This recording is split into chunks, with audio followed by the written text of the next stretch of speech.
Tonight on Rich City News, the province of Alberta is calling on Prime Minister Justin Trudeau to recall Parliament ASAP to deal with the CN rail strike. It was graduation time for many of our city's newest firefighters. And the deadline is coming up for Operation Christmas Child. Randy Crossan from Samaritan's Purse Canada stopped by our studio with the details. Your nation, your province, your southern Alberta. From the heart of Lethbridge, it's Rich City News with Hal Robbins. Good evening. Thanks so much for joining us. The province is calling on Prime Minister Justin Trudeau to immediately recall Parliament to address the CN rail strike. Energy Minister Sonia Savage and Minister of Agriculture Devin Dreeshen say action is needed right now to end the work stoppage.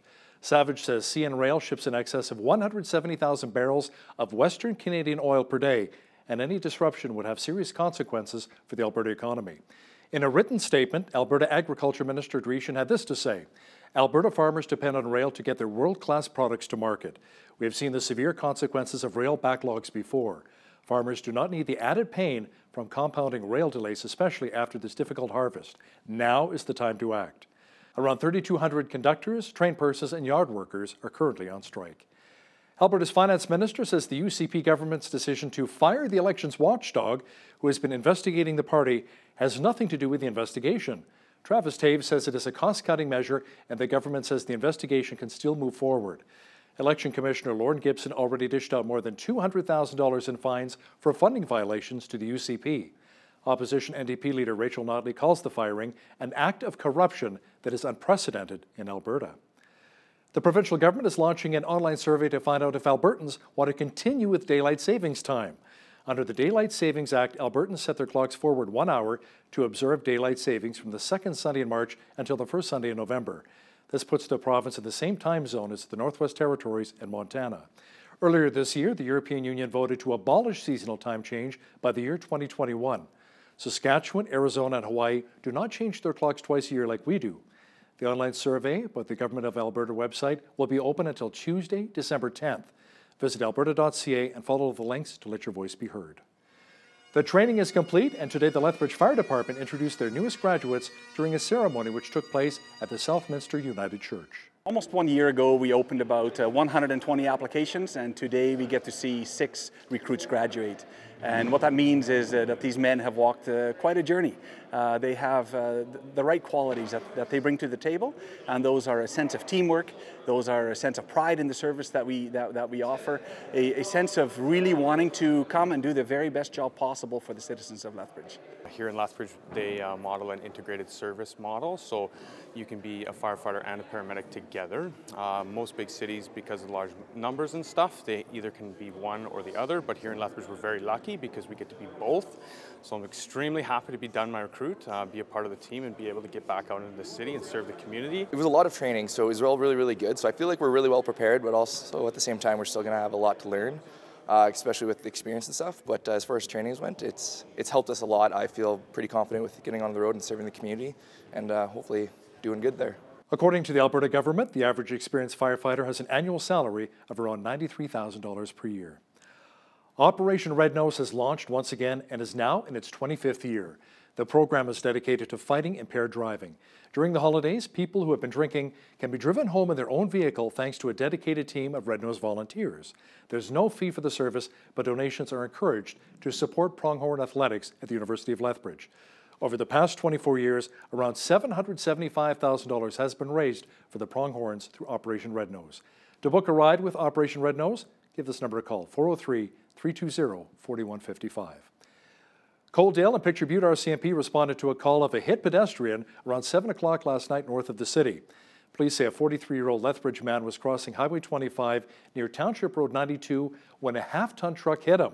He was thrown into the east ditch and was transported to Chinook Hospital with non-life-threatening injuries. It was a miracle he survived. Highway 25 was blocked for around 3 hours during the police investigation. RCMP say the pedestrian was wearing dark-colored clothing on a dark stretch of highway at the time he was hit.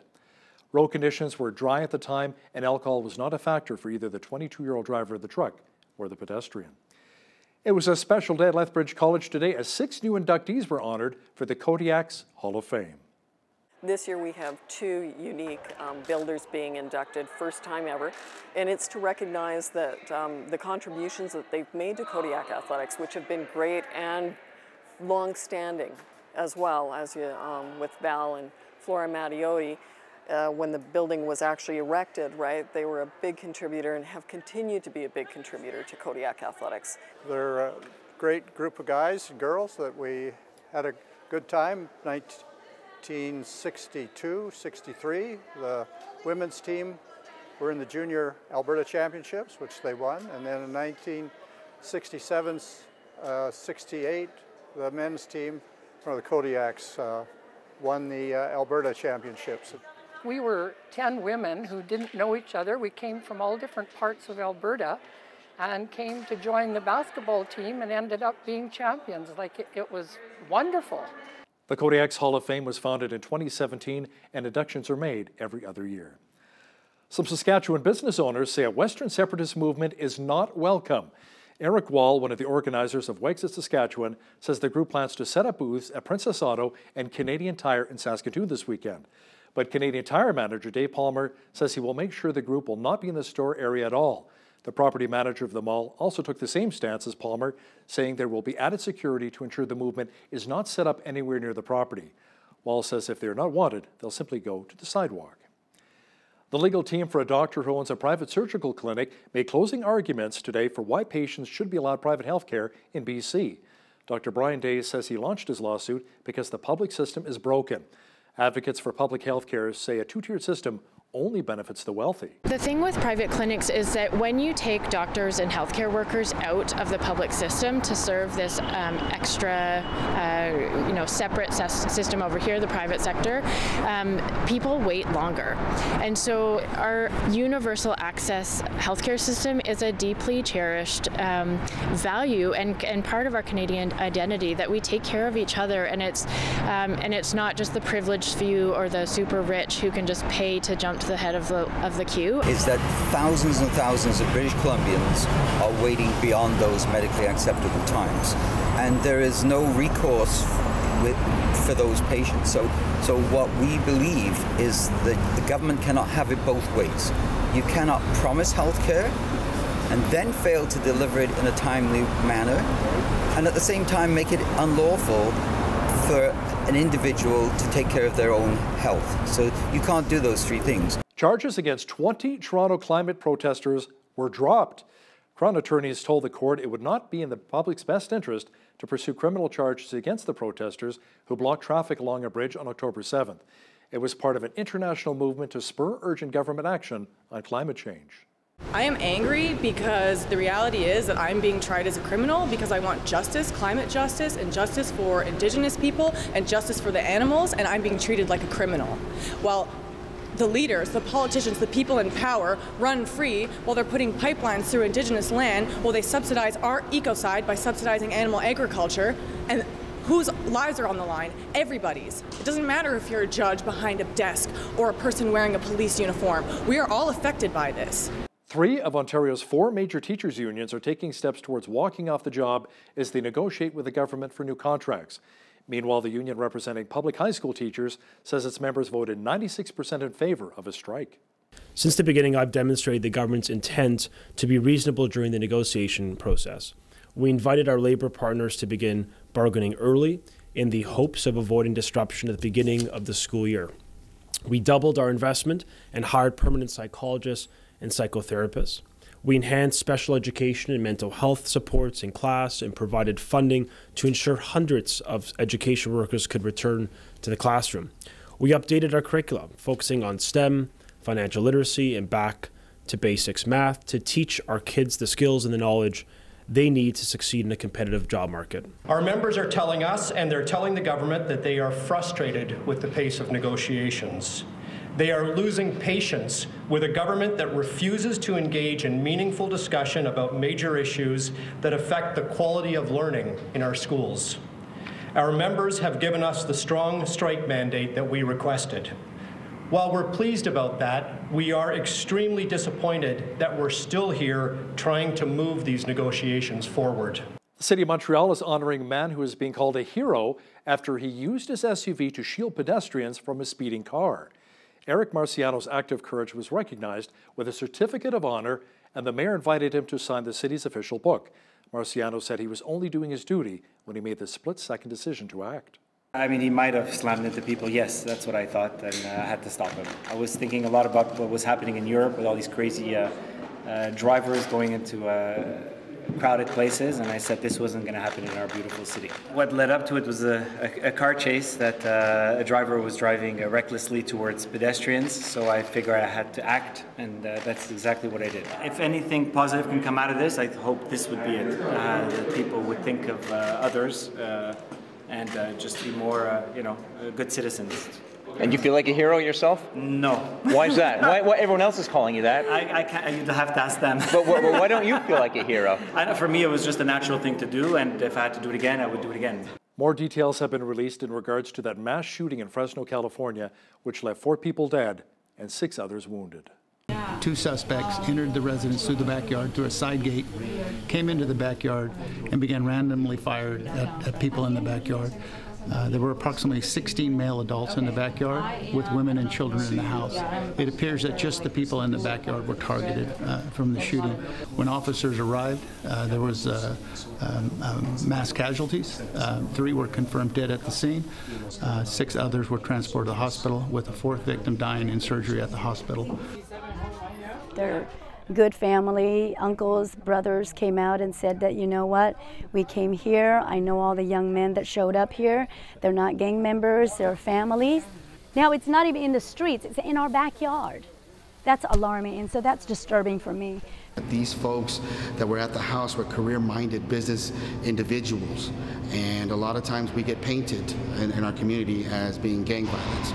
Regardless if the perpetrators or suspects were gang members, I can say 100% that the people that were there, the people that were having this and hosting this, were not affiliated with gangs. Getaway motorbikes waited as trapped protesters climbed down ropes to escape a Hong Kong university last night.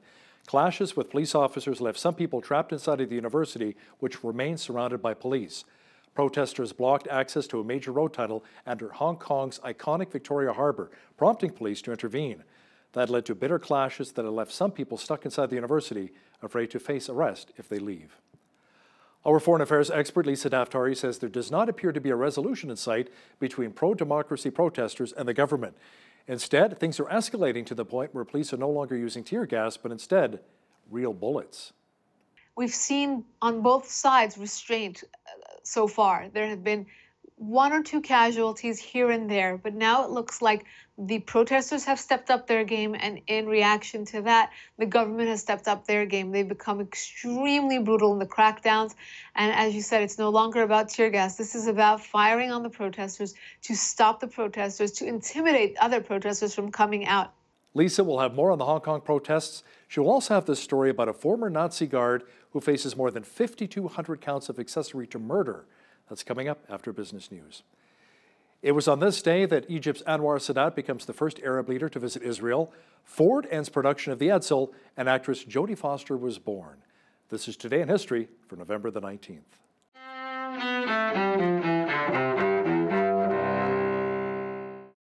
November 19th, 1863. 7 years ago, our fathers brought forth on this continent a new nation. During the American Civil War, President Abraham Lincoln delivers what becomes known as the Gettysburg Address. He speaks at the dedication of a national cemetery in Pennsylvania, on the site of one of the war's major battles just months earlier. 1977. A step toward peace in the Middle East, as Egypt's President Anwar Sadat becomes the first Arab leader to visit Israel. 2 years later, Israel and Egypt sign a peace treaty, months after President Jimmy Carter helps broker the Camp David Accords in the United States. 1959. This is the Edsel, unlike any other car you've ever seen. Ford halts production of the unpopular Edsel after the model's massive flop with America's car shopping public. 1905.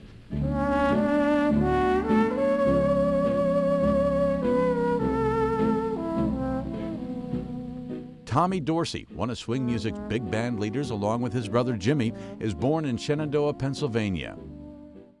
And 1962. I'm not really built to be an actor. I don't really have an actor's personality, and I don't make movies to act. I just want to make movies. Actress Jodie Foster is born in Los Angeles. Among her roles, Taxi Driver, The Accused, The Silence of the Lambs, Contact, and Panic Room. Today in History, November 19th. Tim McGuire, The Associated Press. Christmas is just around the corner, and so is the deadline to get in those shoeboxes for Operation Christmas Child. Recently, we had Randy Crossan from Samaritan's Purse Canada stop by our studio, and he talked about the rewards of being involved with Operation Christmas Child. But, you know, knowing that these children will have a chance to hear about Christ, like 2 million of them came to Christ last year. We've changed the course of their life. You know, some people have a misconception about Operation Christmas Child, that it's poor development. It's not development. It's evangelism, pure and simple. However, the most powerful development thing you can do for a person is to give them Christ. He changes the course of their life. Catch the full interview and hear powerful stories of how those shoeboxes are changing the lives of millions of kids around the world. That's coming up in the second half of our show. You know, all of the snow we had today has put us into a bit of a Christmas spirit, but the snow will not be sticking around. A complete look at the weather forecast is coming up. A mostly cloudy and snowy day in Lethbridge today. Tonight, more snow developing with a low near -4. Tomorrow, the snow should taper off and we should see a high near 0. Thursday, mainly sunny with a high expected near 3. Friday, sunshine again with a high of 4. Not a bad weekend is shaping up. A mixture of sun and cloud and a high of 7 on Saturday, mainly sunny and 9 degrees for Sunday. Monday, the clouds return and the mercury should drop down to 0. Checking the almanac, the average high for this time of year is 3 degrees and an average low of -8. The highest temperature on this date was recorded in 1939 at 16 degrees, and the record low, a chilly -26 in 1985. Sunrise was at 7:49, sunset at 4:45. Let's see how tomorrow's shaping up across the country now. Expect lots of sunshine and a high of 11 in Victoria, BC. Sunshine and 9 degrees is on tap for Vancouver.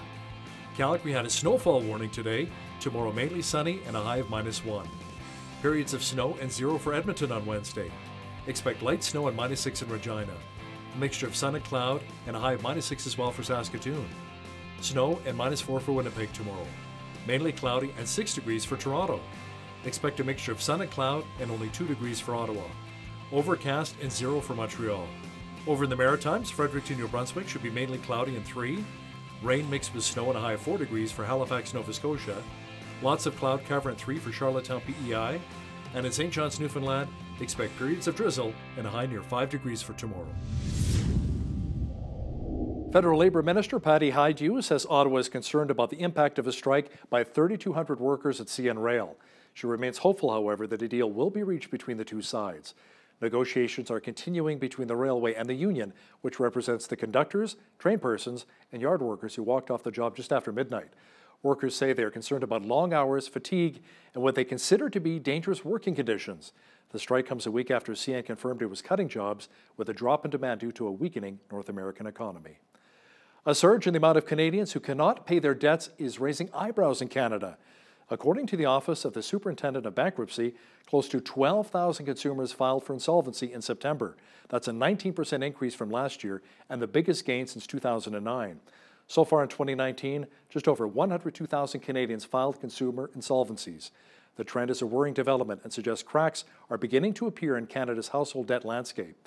Economists say it's a bit of a puzzle since the national unemployment rate has dropped to historically low levels. Calgary-based pipeline TC Energy says it expects shareholders' dividends to slow beyond 2021.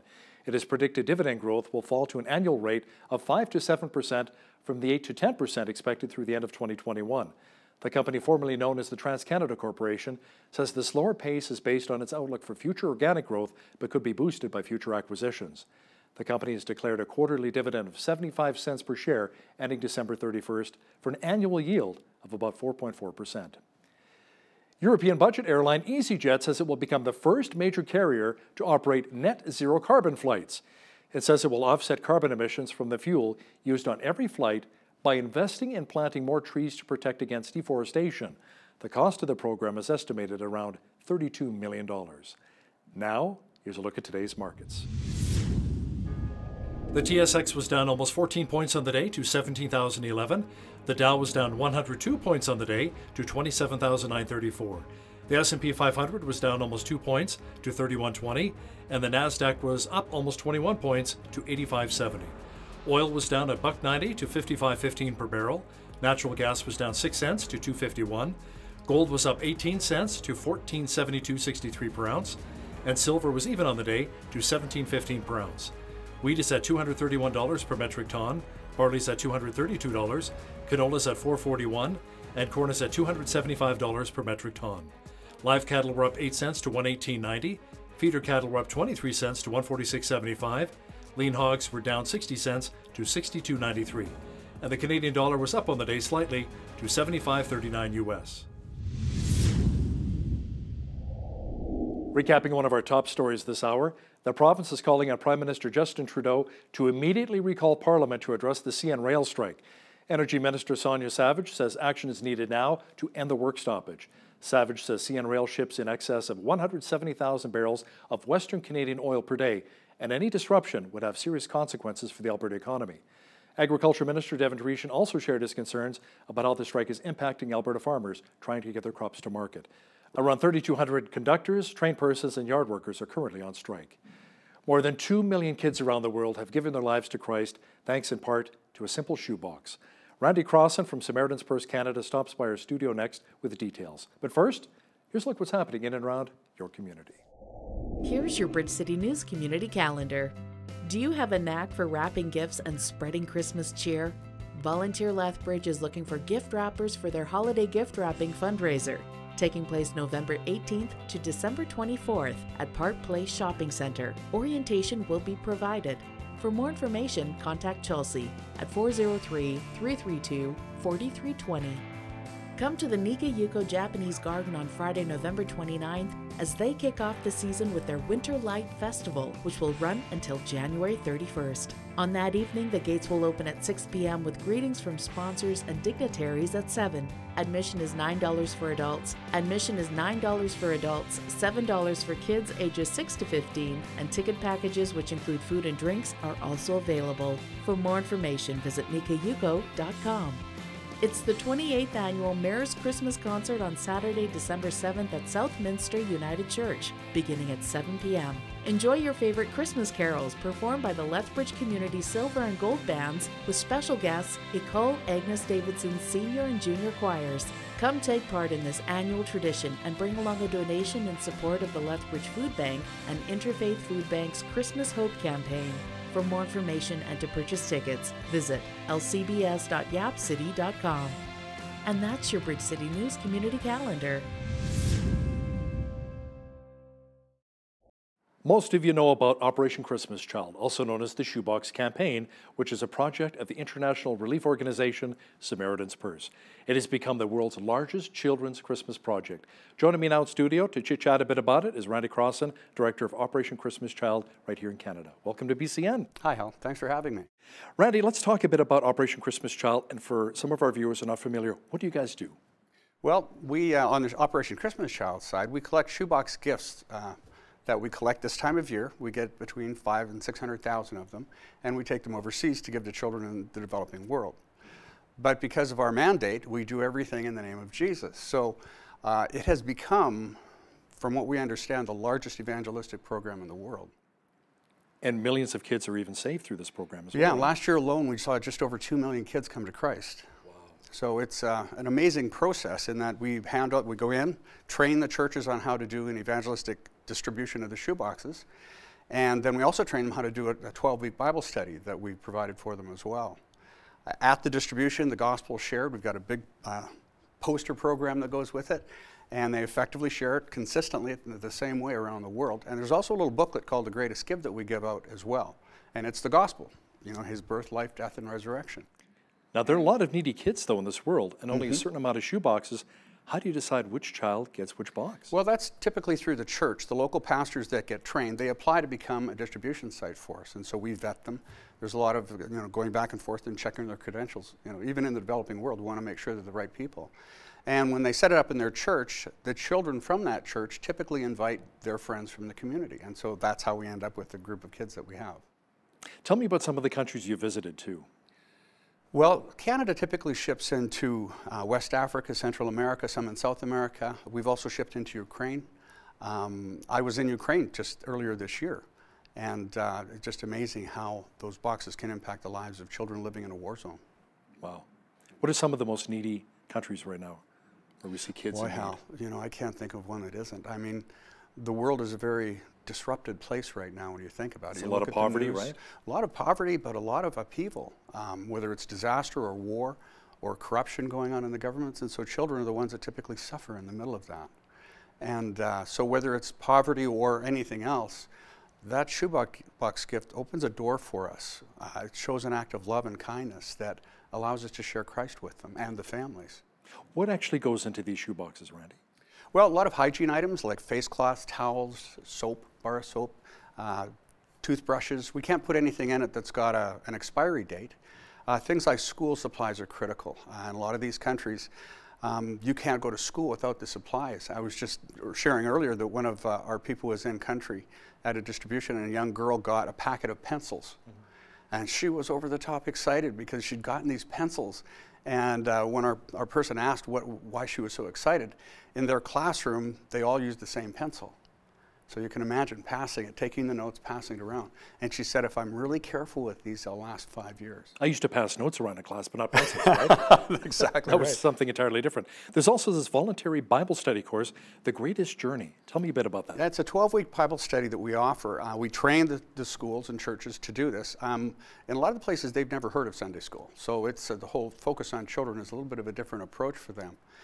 But it's a 12-week study. We train the teacher how to do it. The curriculum itself is actually quite neat because it also teaches them how to create another study of their own. But it's 12 weeks long, shares the gospel with them, and gives them an opportunity to receive Christ. And they fully understand sin and everything else by the time they get to that point.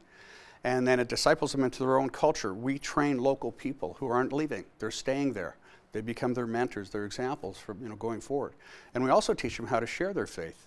So these kids typically go out and share their faith. Throughout the course, they're encouraged to list and pray for people that they want to share their faith with.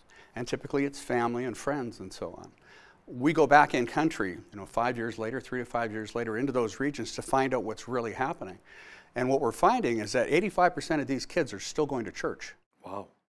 82.6% of them are still consistently listing people, praying for them, and sharing their faith with them. How about some of the challenges or the struggles you run into when you take a lot of these boxes, give them to children in countries where, let's say, there's a strict Muslim culture set up, or maybe Sikh or Hindu or Buddhist, or maybe Christianity isn't as welcomed? Well, Christians are the most persecuted group in the world today, but it's amazing how these gifts are turning that around. I was in country, it's got to be 8 or 9 years ago, in one region of this one country in Africa. They were killing Christians. They were persecuting them.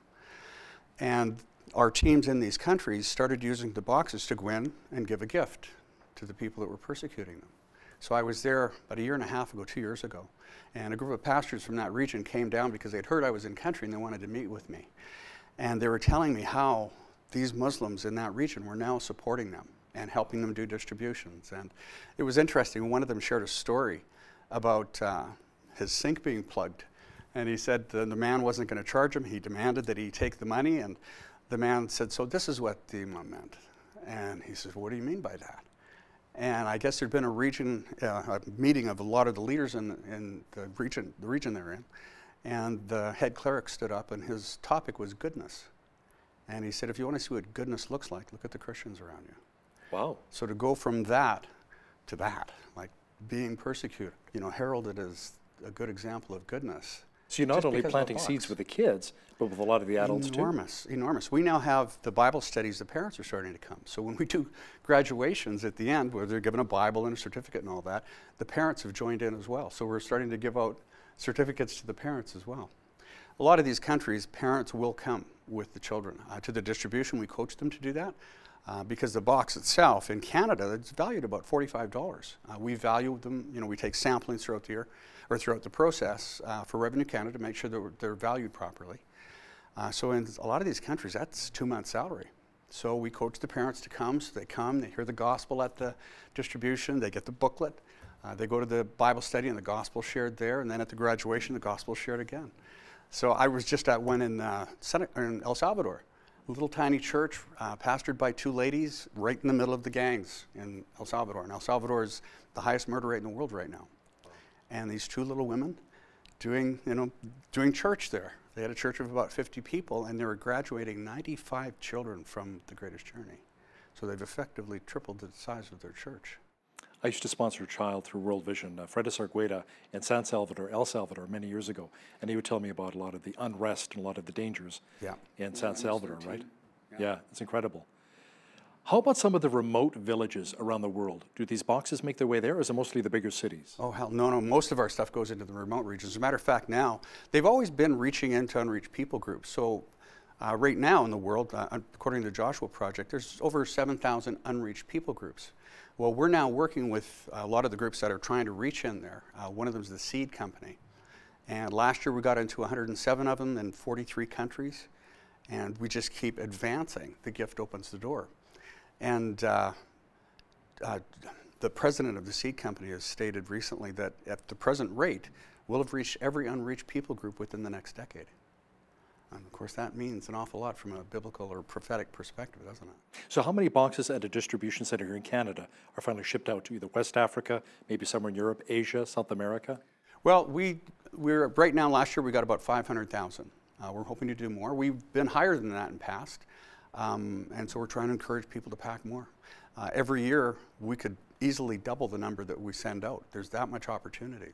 Will the boxes actually reach the kids this year, or would it be next year sometime? No, it's typically after. So we do start shipping. We'll start getting boxes next week. We'll start processing them, and we load them in containers, and they leave right away. We'll probably ship 15, 16 containers before Christmas, and the rest will go right after in January. So we have a time right now. The National Collection Week is going on right now, and it wraps up, what, on Sunday, the 24th? Yep. Yeah, and by then we've started to receive them at the processing center, and we start processing them the following Thursday, I think. So not this Thursday, but the next. And we'll have about 20,000 people going through our processing center to help us do that. We do that for customs. So all of the countries we ship into, there's a lot of regulations, and we have agreements with all of them as to what's in the boxes. Otherwise, we'd have to identify every single piece, and we can't do that, so we go through them and process them to the requirements that they have, and then we tape them shut to show that box has been processed. Are you also asking viewers to maybe include a $10 donation to ensure we are. that box gets to that child? Yes, we are, and it does everything. It pays for every aspect of Operation Christmas Child, including the shipping. So when we bring these boxes in from our collection centers across the country, we pay for all of that transportation, then we put them in containers, ship them overseas, they clear customs, all of those things cost. We then truck them to a warehouse that's centralized in the country, and we pay for that and pay for the warehouse as well. Then we ship them into the remote regions where we meet the pastors and we pass off the boxes for them to do the distributions. Tell me about some of the challenges you have in some of the remote areas of the world. You know, Hal, I don't know if we really have challenges. What we have is a group of volunteers. Maybe getting a camel or a certain horse? Well, we take them across water. Whenever sometimes Canadians go and they're putting them on their head and walking across rivers, right? Oh, so as a matter of, if you've seen any of our videos, you see us transporting them in the wildest kind of ways, right? And we do get them into the very, very remote parts of the world. And that's largely because of our volunteers. By the time we'll have ended this year, our Canadian office, out of the 10 sending countries, will have worked with over 35,000 volunteers. Wow. So it's an enormous amount of work that's, worked together on with all of these people. And so they work very diligently to get them into the backwoods. Right, for those people who are very busy, can they also maybe put together shoebox online? Most definitely. It's called packbox.ca, and it's an online program. You can customize the box if you want, so add things to it, and then we've got volunteers back in Calgary that will actually pack the boxes. You can also follow your box. So if you want to find out what country it's going to and then get some updates, you can go online, click the Follow Your Box link, and it'll allow us to then send you updates about where your box went and what's happening in that country. How about safety concerns for maybe some of the volunteers with Samaritan's Purse who are trying to get these boxes to the remote villages where there may be some civil unrest? Do you work with the churches and they let you know that, you know what, now's not a good time, it's too volatile in this specific region? How do you get around that? There are countries that have those issues, and that's exactly what we do. We work with the local people and let them be the judge. They're the ones that know exactly what's going on. Surprisingly, though, they do go anywhere. I mentioned I was in Ukraine earlier this year. We were about a kilometer from the Russian army.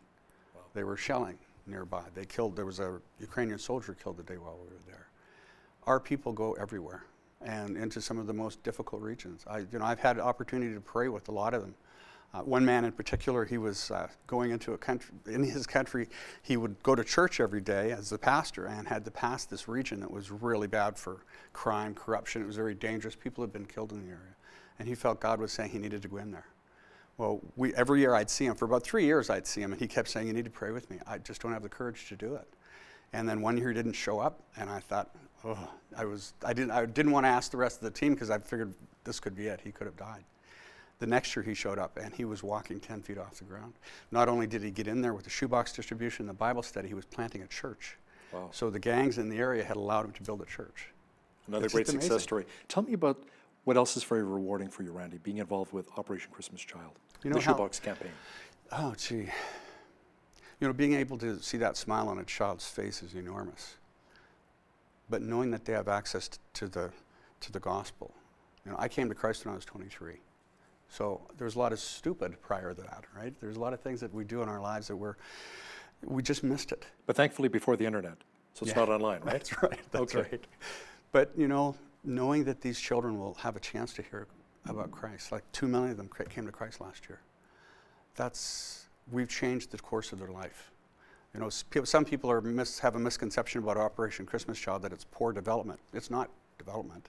It's evangelism, pure and simple. However, the most powerful development thing you can do for a person is to give them Christ. He changes the course of their life. How long has it been around now? Since '93, so it's been around for a while. Yeah. And you know, it's grown and developed and become more effective. I work here, but when I go in country and when I see what we do here, it's amazing to see how effective it is. Everything is worked out to every detail. Whether it's here or in the backwoods, we follow a course and we stick to it. And all of our volunteers do too. When we make changes and we have meetings, you know, you'll go into some of the countries and they'll say, well, we're working on Costa Rican time or African time, right? And everybody's late. Well, it's not the case. When we have our meetings and we bring our volunteers together, everything is methodical. And everybody acts that way and operates that way every day. The people that we work with they're God's people. And they are effective. A lot of times I come back from my trips overseas and I kind of feel this big because I feel like I've been walking with giants, you know. It's humbling, isn't it? It is. It is. When I was a child, I really liked to play, you know, sometimes we'd play cowboys or whatever, you know, these little pop guns or whatever. That's something you wouldn't necessarily want to see into a box. That's exactly. A plastic toy gun or a plastic toy knife. Because that might be viewed as a threat, correct? Well, and also consider the world that many of these children live in. They are living in war zones and areas where guns, camo, those sorts of things are, you know, they elicit something in their heart right away. Fear, anxiety, all those sorts of things. So we try and avoid those things as much as possible. And we actually do remove them. If there's a plastic knife in a shoebox, when we do the inspection, we will remove it. We'll replace it with something, but we have to take it out. And again, National Collection Week wraps up on Sunday, November 24th. Randy Crossan, Director of Operation Christmas Child, thanks a lot for joining me in studio today. Thanks for having me, Hal. I appreciate it.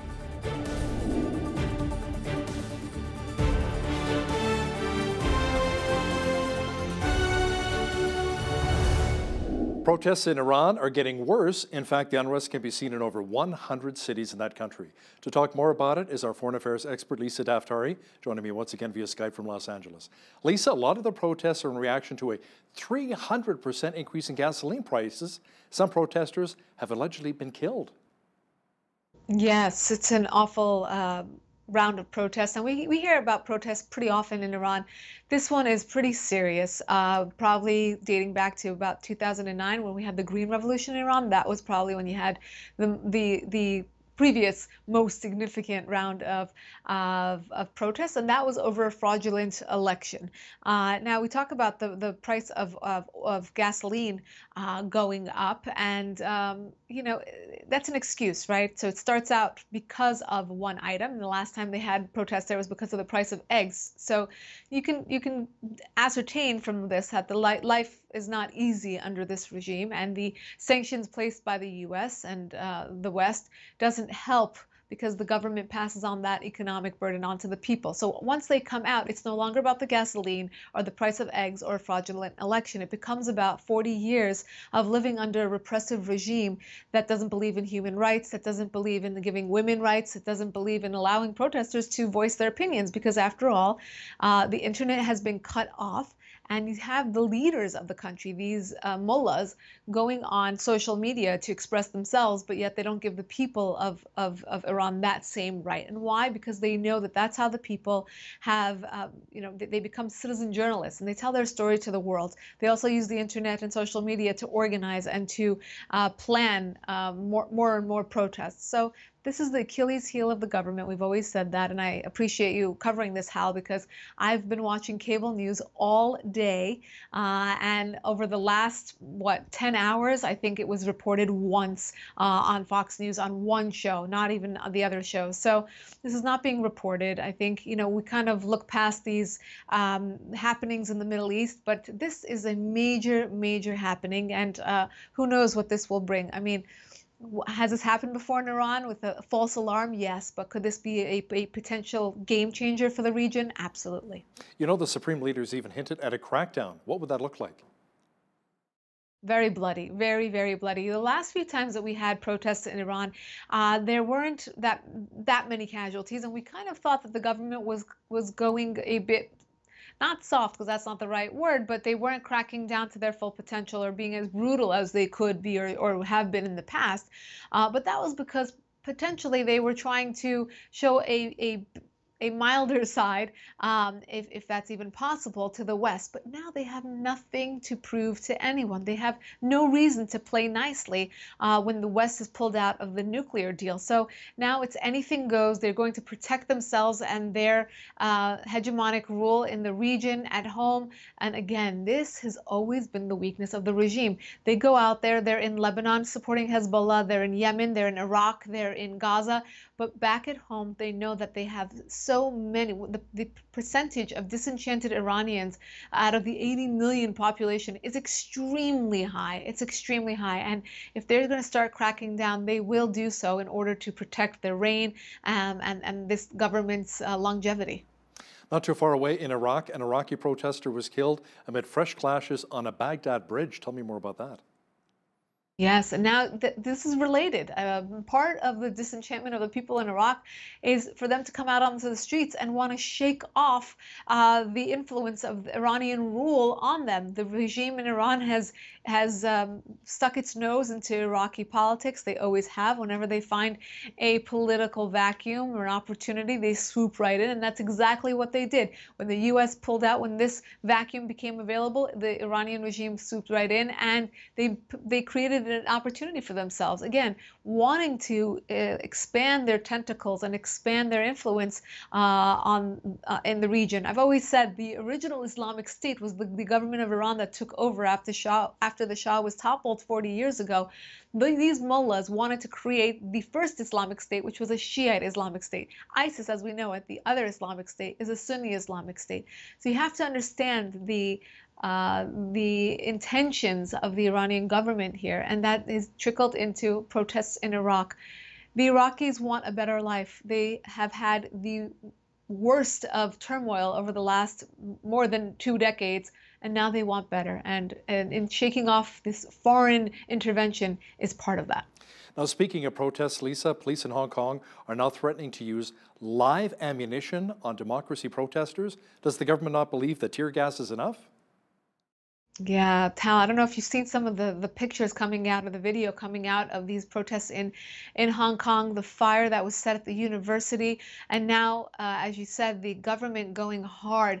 We've seen on both sides restraint so far. There have been one or two casualties here and there, but now it looks like the protesters have stepped up their game, and in reaction to that, the government has stepped up their game. They've become extremely brutal in the crackdowns, and as you said, it's no longer about tear gas. This is about firing on the protesters to stop the protesters, to intimidate other protesters from coming out. And more we're seeing little, do-it-yourself postcards and videos online instructing the protesters on how to protect themselves, how to create, do-it-yourself or make it at home kind of face masks to come out and wear certain garb to protect themselves and their identities, because this is their reality. If they're going to come out, they are on the 1 yard line in what they believe is in getting their message out and getting what they came out onto the streets for. And because of that, they're not going to back down anytime soon. So again, it's going to get worse before it gets any better on Hong Kong. We're just hoping for a that it doesn't get too bloody and we don't see a high number of casualties there. China has sailed its carrier fleet through the Taiwan Strait in an apparent message days after a U.S. warship crossed, Lisa. Yeah, very funny for two countries that are trying to work out a deal, right? Flexing their muscles, this one and that one. So the Chinese, they're still playing their game of, again, thumping their chests and creating or maintaining, I should say, their visibility and their presence in the region, particularly when it comes to countries like Taiwan and Japan and the Koreas, and wanting that their many years of reign on that territory maintains itself, and the U.S., whatever deal they have up in the air, whatever punitive measures that they're paying for economically, well, they're gonna brunt that, and they're going to go forward and want to continue again flexing their muscles. They're not backing down anytime soon. So I don't know how this is going to work with the two countries hoping to come to some sort of resolution. Yeah, they're talking about a phase one of a trade deal between China and the United States. What does that actually look like, though?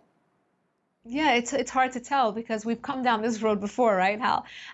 They've agreed and then they've backed down. So, in terms of what this will look like economically, well, I can tell you from our point of view here in the United States, every time there's even a little glimmer of hope that there will be some deal between these two countries, the markets soar.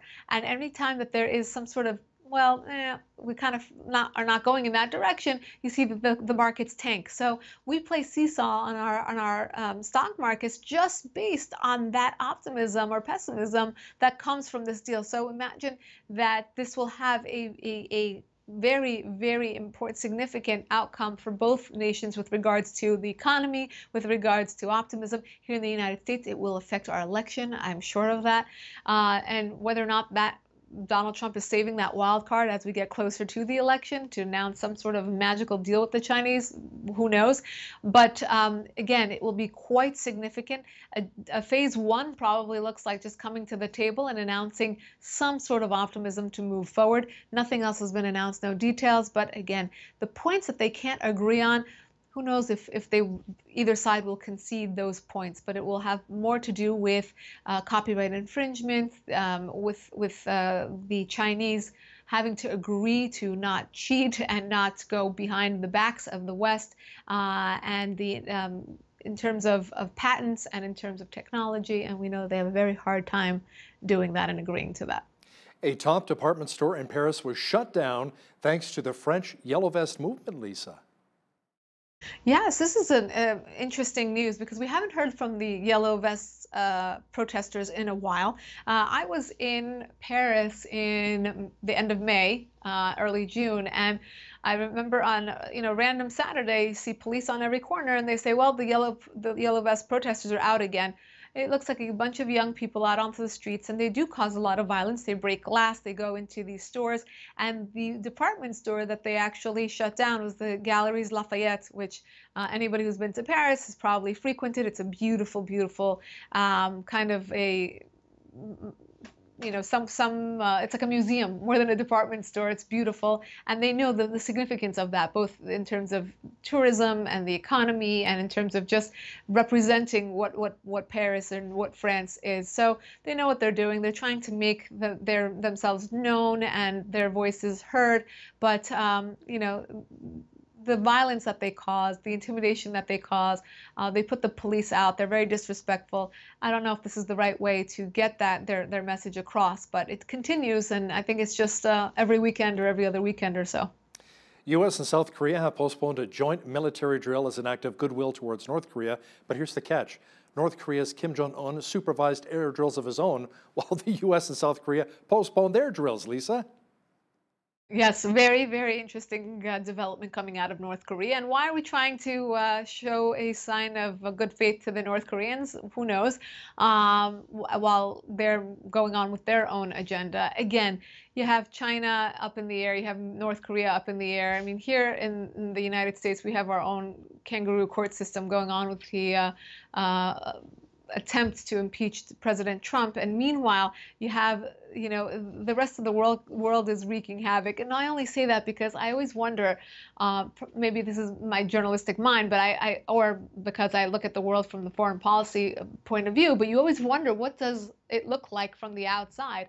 And the only reason I say that is because when you look at the world leader in the United States trying to rip and repair the rest of the world with regards to foreign policy, and they can't get their own act together, well, it's time to, you know, flex your muscles and make yourselves known. This is the time for these countries to kind of get ahead, so to speak, when it looks like there isn't any order here in the West. And again, it looks awful, and you have the North Koreans, you know, going forward with how many drills have we had? Almost weekly we talk about this, Hal, about how they've gone forward and they've done something that appears to be not in the spirit of talks moving forward with the United States, but yet again, we try to bring them to the negotiating table. It wasn't just that historic first meeting with Donald Trump. I think Donald Trump actually wants to get something done with them. It was already a milestone, and hopefully it will be even a more significant one if he can get the North Koreans back to the negotiating table sometime soon.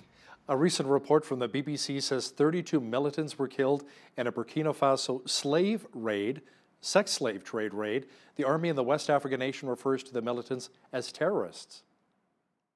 Yes, we don't talk much about the ongoing, and I would say even growth of terrorism in the African continent. This is something that's been ongoing for years and years. And what's their MO? To round up children, and especially young girls, and take them into sex slavery. We had a huge story about 4 or 5 years ago. The girls from Boko Haram, they were released for the most part, but you have many, many more cells of insurgents and terrorists that grow, and again, they use the same MO. And why is that? Because they know how valuable that virginity is, how valuable that femininity is, and how families protect and love their daughters, and that's their vulnerability. So they will seize upon that, and it's so sad to see that this is still going on in the world. And you have feminists here in the West that lobby for such frivolous things in comparison, and yet they don't use their voices or their platforms to ever make any sort of comment or call for the release or actually underscores some of these very, very important and tragic stories that are going on around the world. So it's a good thing to do, to remember. And thank you again, Hal, for bringing, highlighting these very important stories that aren't told anywhere else. Oh, absolutely, you bet. Protests continue in Bolivia amid a real food and gas shortage in the South American nation, Lisa. Right. So how many nations so far? We've talked about where the protests are going on, Bolivia being one of them. We talked about this last week, where we have a young woman who is a mayor taking over, and there will be and continues to be protests, and a very, very tumultuous exchange of power here. All over South America, you have this concept, and it comes from decades and decades of having the same system, the same fraudulent systems in many cases, where the people believe that the government's stealing, the people aren't getting enough. They've grown. I mean, you can blame this on the internet, you can blame this on globalization, you can blame this on many, many things, but people are growing, people are becoming cognizant of their realities, and they're going out onto the streets. And they're going out onto the streets to gain a better future, a better life, to petition for what they believe and what they want, a better life. And Bolivia is one of those. So also, again, they're watching their neighbors in Venezuela and in Brazil. There were protests over the weekend that wasn't reported anywhere.